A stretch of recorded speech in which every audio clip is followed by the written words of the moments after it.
नमस्कार. आजच्या बातमीपत्रात मी विनायक घोडे आपलं स्वागत करतो. सुरुवातीला एक नजर ठळक बातम्यांवर. हक्कानी नेटवर्क, अल कायद्यासह सर्वच दहशतवादी गटांविरोधात कारवाई करण्याची अमेरिकेची पाकिस्तानला तंबी.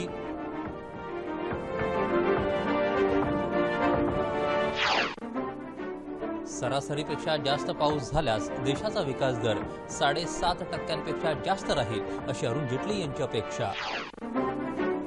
पाकव्याप्त काश्मीरमध्ये पाकिस्तान विरोधी घोषणा, या भागात मानवाधिकारांचं उल्लंघन होत असल्याचं भारताचं मत.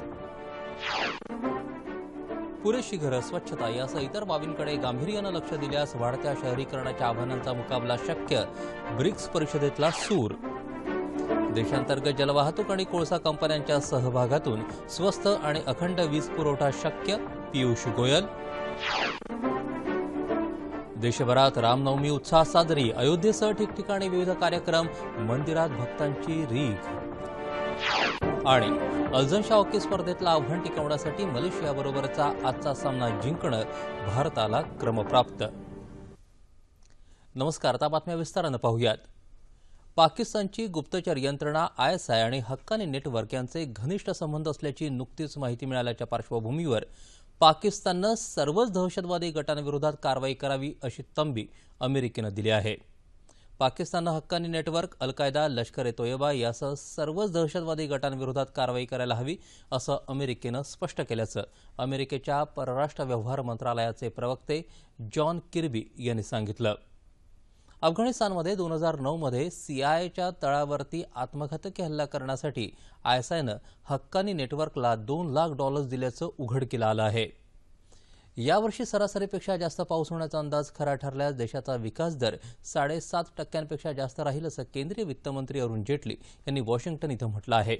जेटली 7 दिवसांच्या अमेरिका दौऱ्यावर असून विकासाच्या दिशेनं भारताची वाटचाल या विषयावर ते बोलत होते. निर्यातीतली घट आणि सलग 2 वर्ष अपुरा पाऊस होऊनही गेल्या वर्षी भारताचा विकास दर 7.5% होता. मात्र देशाकडे यापेक्षा उत्तम कामगिरी करण्याची क्षमता आहे असं सांगून हा दर पुरेसा नसल्याचं त्यांनी सांगितलं. देशाच्या निर्यातीत घट झाल्याबद्दल चिंता व्यक्त करतानाच सर्वसमावेशक विकासाच्या दिशेनं सरकारची वाटचाल सुरू असल्याची ग्वाही त्यांनी दिली. वित्तीय मापदंडाची पूर्तता योग्य स्थितीत असल्याचं वित्तमंत्री म्हणाले. दरम्यान कर टाळण्यासाठी परदेशात केलेल्या गुंतवणुकीची प्रकरणं हाताळण्यासाठी आणि परस्परांच्या कर आकारणीबाबत माहितीचं आदानप्रदान करण्याबाबत परस्पर सहकार्य करण्यावर भारत आणि अमेरिका यांनी सहमती दर्शवली आहे. याबाबत काल भारताचे वित्तमंत्री अरुण जेटली आणि अमेरिकेचे वित्तमंत्री जॅकॉब ल्यू यांनी वॉशिंग्टनमध्ये संयुक्त निवेदन जारी केलं. या निवेदनापूर्वी जेटली आणि ल्यू यांनी दोन्ही देशांच्या राष्ट्रीय बँकांच्या प्रमुख अधिकाऱ्यांशी चर्चा केली. यंदा पाऊस चांगला झाला आणि चलनवाढीची स्थिती योग्य राहिली तर रिझर्व्ह बँक आपल्या मुख्य व्याजदरात आणखी कपात करेल असे संकेत रिझर्व्ह बँकेचे गव्हर्नर रघुराम राजन यांनी वॉशिंग्टन इथं बोलताना दिले. आंतरराष्ट्रीय नाणेनिधी आणि जागतिक बँकेच्या बैठकीसाठी ते अमेरिका दौऱ्यावर आहेत. चलनवाढीवर आमचं लक्ष आहे. चलनवाढीचा आलेख जर उतरता राहिला तर व्याजदरात कपातीला वाव राहील असं ते म्हणाले. रिझर्व्ह बँकेनं नुकत्याच जाहीर केलेल्या द्वैमासिक पतधोरण व्याजदरात 0.5% कपात केली आहे. मात्र गुंतवणुकीला चालना मिळावी यासाठी रिझर्व्ह बँकेनं व्याजदरात आणखी कपात करावी अशी उद्योग क्षेत्राची अपेक्षा आहे. सलग 2 वर्षात चांगला पाऊस न झाल्यानं मान्सूनच्या प्रगतीवरही रिझर्व्ह बँक लक्ष ठेवू नये असं त्यांनी सांगितलं. जागतिक आर्थिक स्थिती दोलायमान असताना आपली अर्थव्यवस्था लवचिक व्हावी या दृष्टीनं भारतानं तूट कमी केल्याचं रघुराम राजन यांनी वॉल स्ट्रीट जर्नलला दिलेल्या मुलाखतीत सांगितलं.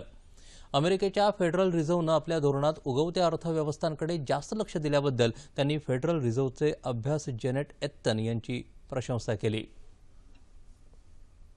आसनसोल या वेगळ्या जिल्ह्याची घोषणा केल्याच्या कारणावरून निवडणूक आयोगानं काल तृणमूल काँग्रेसच्या नेत्या आणि पश्चिम बंगालच्या मुख्यमंत्री ममता बॅनर्जी यांना कारणे दाखवा नोटीस बजावली आहे. अशी घोषणा करून बॅनर्जी यांनी आचारसंहितेचं उल्लंघन केलं असल्याचं आयोगाचं म्हणणं आहे. पश्चिम बंगालच्या विधानसभा निवडणुकीच्या प्रचारादरम्यान ममता बॅनर्जी यांनी स्वतंत्र आसनसोल जिल्ह्याची घोषणा केली. या आणि इतर काही वक्तव्यांवरून आयोगानं त्यांना स्पष्टीकरण मागितले अशी माहिती काल मुख्य निवडणूक आयुक्त नसीम झैदी यांनी कोलकाता इथं दिली. मात्र योग्य वक्तव्य करण्याचा आपल्याला अधिकार आहे आणि तो हजारदा बजावणार असं बॅनर्जी यांनी काल बीरभूमी इथं प्रचारसभेत सांगितलं.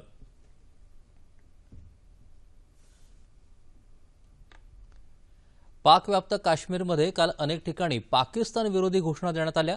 सरकारी नोकरी देताना स्थानिक युवकांना डावललं जातं आणि भेदभाव केला जातो असं सांगत अनेक लोकांनी रस्त्यावर उतरून आंदोलन केलं आणि पाकिस्तान विरोधी घोषणा दिल्या।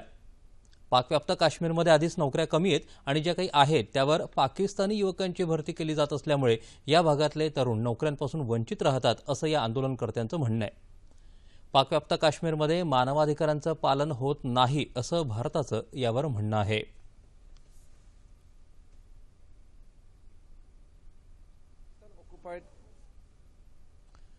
शहरीकरण हा जागतिकीकरणाचा अविभाज्य घटक असून शहरीकरणात पायाभूत सोयीसुविधा आणि स्वच्छता सर्वाधिक महत्त्वाचं असल्याचं राज्याचे मुख्य सचिव स्वाधीन क्षत्री यांनी म्हटलं आहे। मुंबईत सुरू असलेल्या ब्रिक्स फ्रेंडशिप सिटीज कॉन्क्लेव्ह या परिषदेत ते आज बोलत होते। ब्रिक्स देशांच्या शहरीकरणाच्या यशोगाथा या परिषदेत मांडल्या जाव्यात आणि प्रत्येक देशानं त्याचं अनुकरण करावं अशी अपेक्षा त्यांनी यावेळी व्यक्त केली। भारतात स्मार्ट सिटी योजना राबवताना लोकसहभागाला महत्त्व दिलं जाईल असं स्मार्ट सिटीज अँड नॅशनल मिशनचे अतिरिक्त सचिव समीर शर्मा यांनी सांगितलं। मानवी हक्कांचं संरक्षण, पुरेशा घरांची आणि पायाभूत सोयीसुविधांची उपलब्धता आणि नियोजन हे ब्राझीलमधल्या शहरीकरणाचे अग्रक्रम असल्याचं मत ब्राझीलच्या शिष्टमंडळाचे प्रमुख तोवरदास सिल्वा न्यूस यांनी व्यक्त केलं।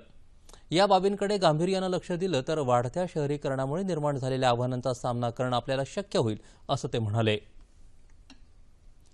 दिल्ली सरकारच्या समविषम वाहतुकीच्या दुसऱ्या टप्प्याची अंमलबजावणी आजपासून सुरू होणार आहे। 30 एप्रिलपर्यंत ही योजना सुरू राहणार आहे। राजधानी दिल्लीतलं वायू प्रदूषण आणि वाहतुकीची कोंडी कमी करण्यासाठी दिल्ली सरकारनं गेल्या वर्षीही अशा समविषम क्रमांकांच्या वाहनांना 1 दिवसाआड रस्त्यावरती चालू देण्याची योजना आखली होती। त्याचा दुसरा टप्पा आजपासून अंमलात येणार आहे। यावेळी सम क्रमांकांची वाहनं सम तारखेला तर विषम क्रमांकांची 4 चाकी वाहनं विषम तारखांना सकाळी 8 ते रात्री 8 रस्त्यावरती धावू शकतील। रविवारी मात्र हा नियम लागू राहणार नाही। या काळात दिल्ली सरकारनं अतिरिक्त वाहतुकीसाठी विविध खात्यांमधून बसेस सेवा उपलब्ध करून दिली आहे। तसंच दिल्ली मेट्रोही अतिरिक्त फेऱ्या करणार आहे।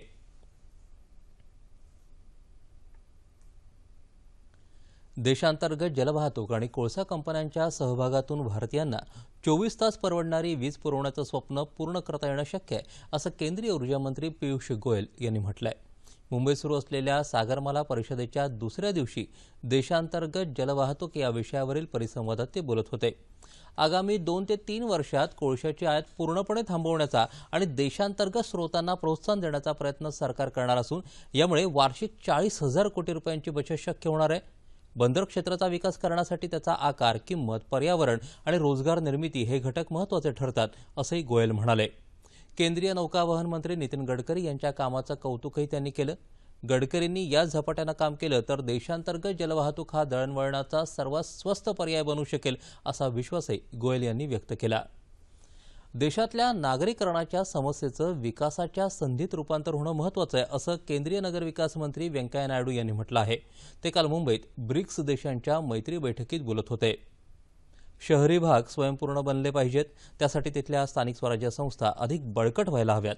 पर्यावरणाशी सुसंगत निर्णय घेऊन शहरी विकास साधला तरच शहरं खऱ्या अर्थानं स्मार्ट होऊ शकतील असं नायडू म्हणाले। राज्यपाल चे विद्यासागर राव, मुख्यमंत्री देवेंद्र फडणवीस यांच्यासह इतर मान्यवर या प्रसंगी उपस्थित होते।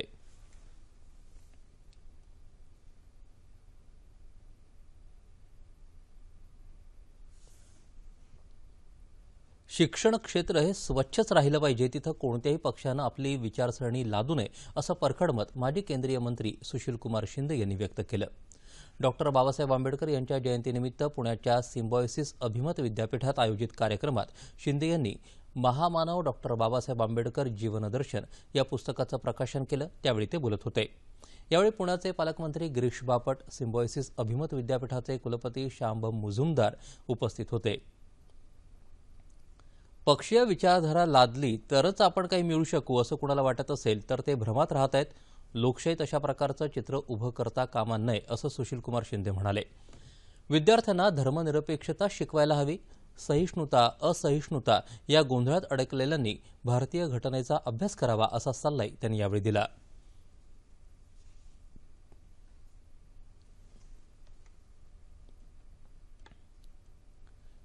भिवंडी तालुक्यातल्या शेलार ग्रामपंचायतीमध्ये काल ग्रामविकास विभागाचे प्रधान सचिव व्ही गिरिराज यांच्या हस्ते ग्राम उदय से भारत उदय या अभियानाला सुरुवात झाली। डॉक्टर बाबासाहेब आंबेडकरांच्या जयंतीनिमित्त राज्यातल्या 28,000 ग्रामपंचायतींमध्ये या अभियानाची सुरुवात झाली असून 16 एप्रिलपर्यंत सामाजिक सलोखा आणि अभिसरण कार्यक्रम, 17 ते 20 एप्रिल या कालावधीत ग्राम किसान सभा, 21 ते 24 एप्रिल दरम्यान ग्रामसभा आयोजित केली जाणार आहे। 24 एप्रिलला पंतप्रधान जनतेला संबोधित करणार आहेत।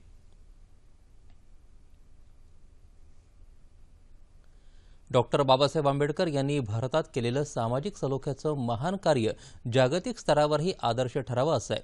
त्यांच्या विचारानं पिढ्यानपिढ्या सामाजिक अन्याय सहन करणाऱ्या समाजाला प्रतिकार करण्याचं बळ मिळालं असे विचार नंदुरबार जिल्हा परिषदेचे विरोधी पक्षनेते जयपाल सिंग रावत यांनी व्यक्त केलं। ग्राम उदय से भारत उदय या अभियानांतर्गत नंदुरबार जिल्ह्यातल्या सागरखेडा ग्रामपंचायतीच्या वतीनं आयोजित कार्यक्रमात ते बोलत होते। यावेळी सामाजिक एकोपा वृद्धिंगत करण्यासाठी गावकऱ्यांनी समरसता आणि सद्भावना शपथ घेतली।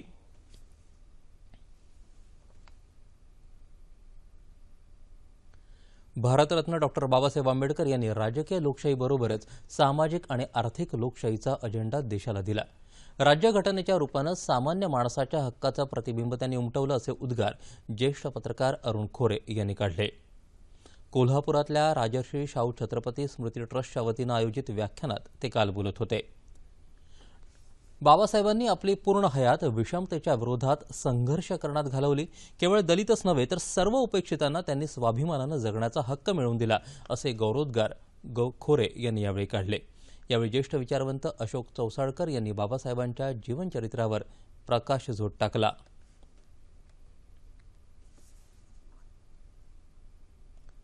नाट्य क्षेत्रात येणाऱ्या विदर्भातील नवोदित कलावंतांनी बरीच मेहनत घेणं जरुरी असून नाट्य कलावंतांना नवीन तंत्रज्ञानाची ओळख करून देणं ही आजच्या काळाची गरज असल्याचं मत अखिल भारतीय नाट्य परिषदेचे नागपूर शाखेचे अध्यक्ष प्रफुल्ल फरकसे यांनी व्यक्त केलं। दरवर्षी 14 एप्रिलला या पुरस्कारांचं वितरण केलं जातं। गेल्या 33 वर्षांपासून हा पुरस्कार दिला जात आहे। यावर्षीपासून रंगसोहळा पुरस्कार सुरू केलाय। यावर्षीचा हा पुरस्कार महेश रायपूरकर यांना देण्यात आला तर जीवन गौरव पुरस्कार ज्येष्ठ कलावंत गणेश नायडू यांना देण्यात आला। ज्येष्ठ रंगकर्मी पुरस्कार प्रकाश देवा यांना, श्रेष्ठ रंगकर्मी पुरस्कार गीता काळे, सर्वोत्कृष्ट लेखक पुरस्कार श्याम आस्करकर यांना देण्यात आला।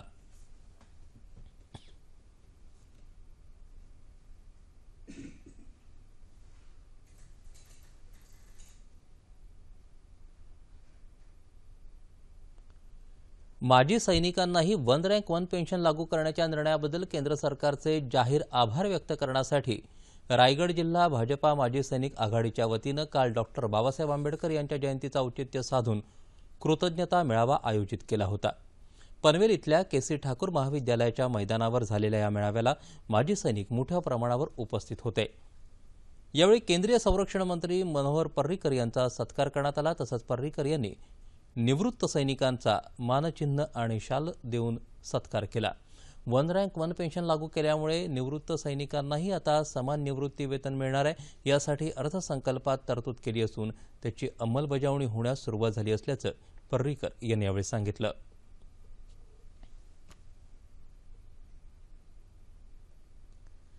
मराठी चित्रपटसृष्टीतील ज्येष्ठ अभिनेते दिग्दर्शक राजा परांजपे यांच्या नावानं दिल्या जाणाऱ्या पुरस्कारांचं वितरण पुण्यातील टिळक स्मारक मंदिरात ज्येष्ठ अभिनेत्री सुहास जोशी यांच्या हस्ते काल करण्यात आलं। अभिनेता सचिन खेडेकर, अभिनेत्री स्मिता तांबे, निर्माता दिग्दर्शक अभिजित पानसे आणि पार्श्वगायक स्वप्नील बांदोडकर यांना राजा परांजपे पुरस्कारानं सन्मानित करण्यात आलं। या कार्यक्रमाची सुरुवात शर्वरी जमेनीश यांच्या कथ्थक नृत्यानं झाली। 7 दिवस चालणाऱ्या राजा परांजपे महोत्सवात राजा परांजपे यांचे जगाच्या पाठीवर, पुढचं पाऊल, ऊन पाऊस, लाखाची गोष्ट, पाठलाग, गंगेत घोडं न्हालं, सुवासिनी, संथ वाहते कृष्णामाई, पेडगावचे शहाणे आणि हा माझा मार्ग ऐकला हे चित्रपट पाहण्याची संधी रसिकांना मिळणार आहे। महाराष्ट्राचा आराध्य दैवत आणि कोळी, आगरी, कुणबी, सोनार आदी समाजांची कुलस्वामिनी असलेल्या आई एकविरा देवीचा पालखी सोहळा नुकताच कार्ला इथं उत्साहात संपन्न झाला। यासाठी राज्याच्या विविध भागातून भाविक दर्शनासाठी आले होते। पहाटे मानकरांच्या हस्ते देवीला तेलवाणाचा कार्यक्रम झाला। देवीचं माहेरघर असलेल्या देवघर इथून श्री भैरवनाथ देवाच्या पालखी सोहळ्याला आरंभ झाला। कार्ला एकविरा देवीच्या यात्रेनं देवीच्या पालखी सोहळ्याचा परमोच्च बिंदू गाठला। देवीच्या जयघोषानं वातावरणात उत्साह निर्माण झाला होता। यावेळी आगरी कोळी गीतांचा कार्यक्रमही झाला। सांगली जिल्ह्यातल्या आरेवाडी इथं बिरोबा मंदिरात महिलांना प्रवेश खुला करण्यात आलाय। धनगर समाजाचं दैवत असलेल्या या मंदिरात 8व्या शतकापासून महिलांना प्रवेश नव्हता। मंदिरामध्ये प्रवेशासाठी महिलांनी सुरू केलेली चळवळ लक्षात घेऊन मंदिर प्रशासनानं हा निर्णय घेतलाय। या ठिकाणी गुढीपाडव्यानंतर मोठी यात्रा भरते। यात्रेचा काल मुख्य दिवस होता। महिलांनी देवालयाच्या गाभाऱ्यात जाऊन देवाचं दर्शन घेतलं।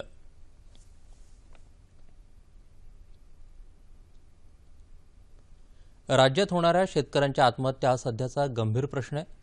शेतकऱ्यांच्या कुटुंबांची आर्थिक स्थिती सुधारून त्यांना स्वयंपूर्ण करण्याच्या उद्देशानं वाशिम जिल्हा प्रशासनाकडून विशेष मोहीम राबवण्यात येत आहे।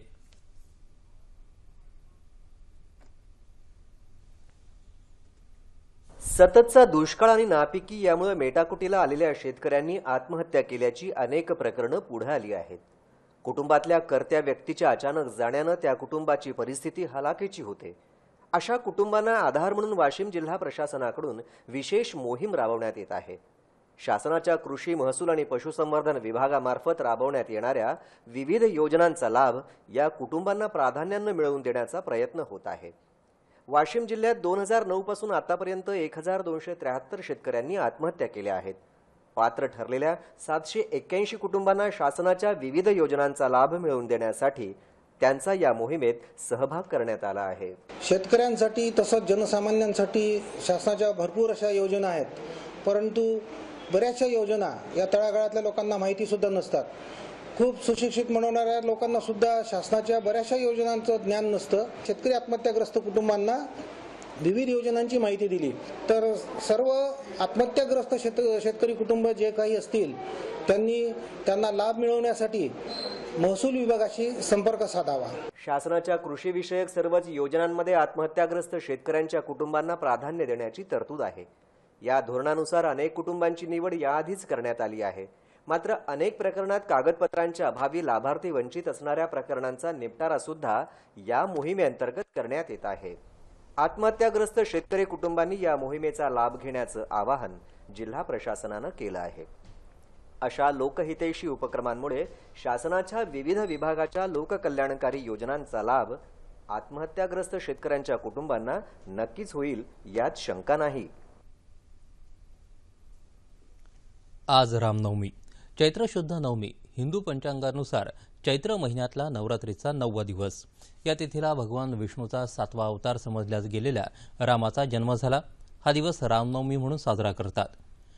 रामाची जन्मभूमी असलेल्या अयोध्या नगरीत आज राममय वातावरण झाल्याचं चित्र आहे।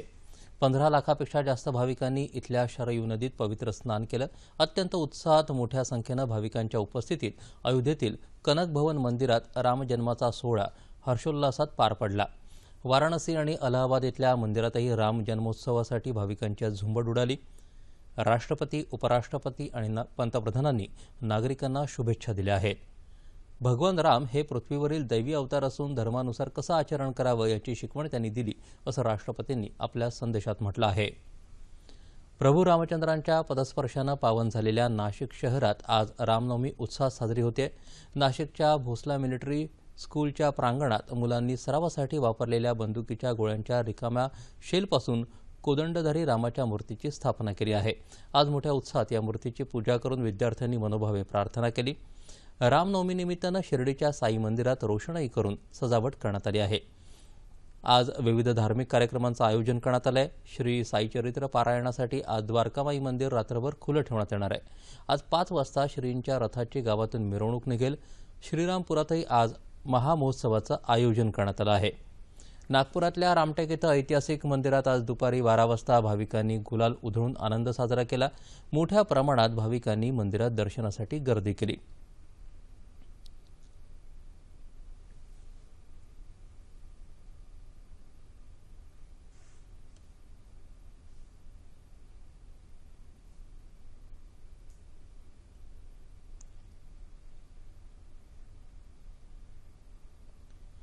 मुंबईत बोरिवली उपनगरातल्या बाभई नाका इथं पुरातन राम मंदिरात राम जन्मोत्सवानिमित्त कीर्तन झालं।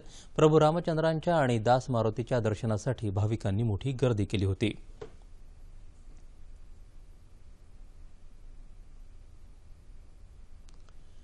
मलेशियात सुरू असलेल्या अल्झनशाह हॉकी स्पर्धेत आज मलेशिया आणि भारत यांच्यात सामना रंगणार आहे. अंतिम फेरीत जाण्यासाठी या सामन्यात यजमान मलेशियाचा पराभव करणं भारतीय संघाला आवश्यक आहे. दरम्यान याआधीच्या सामन्यात भारताला न्यूझीलंडकडून 1-2 असा पराभव पत्करावा लागला होता.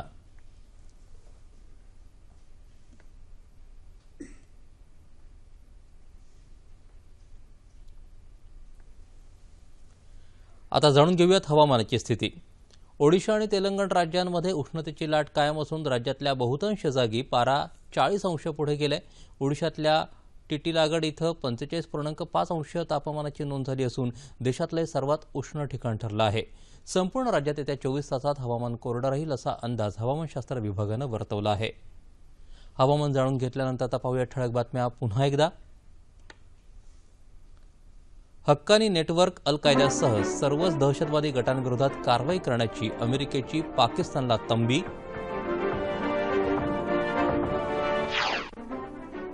सरासरीपेक्षा जास्त पाऊस झाल्यास देशाचा विकास दर 7.5% जास्त राहील अशी अरुण जेटली यांची अपेक्षा. पाकव्याप्त काश्मीरमध्ये पाकिस्तान विरोधी घोषणा. या भागात मानवाधिकारांचं उल्लंघन होत असल्याचं भारताचं म्हणणं. पुरेशी घरं, स्वच्छता यासह इतर बाबींकडे गांभीर्यानं लक्ष दिल्यास वाढत्या शहरीकरणाच्या आव्हानांचा मुकाबला शक्य. ब्रिक्स परिषदेतला सूर.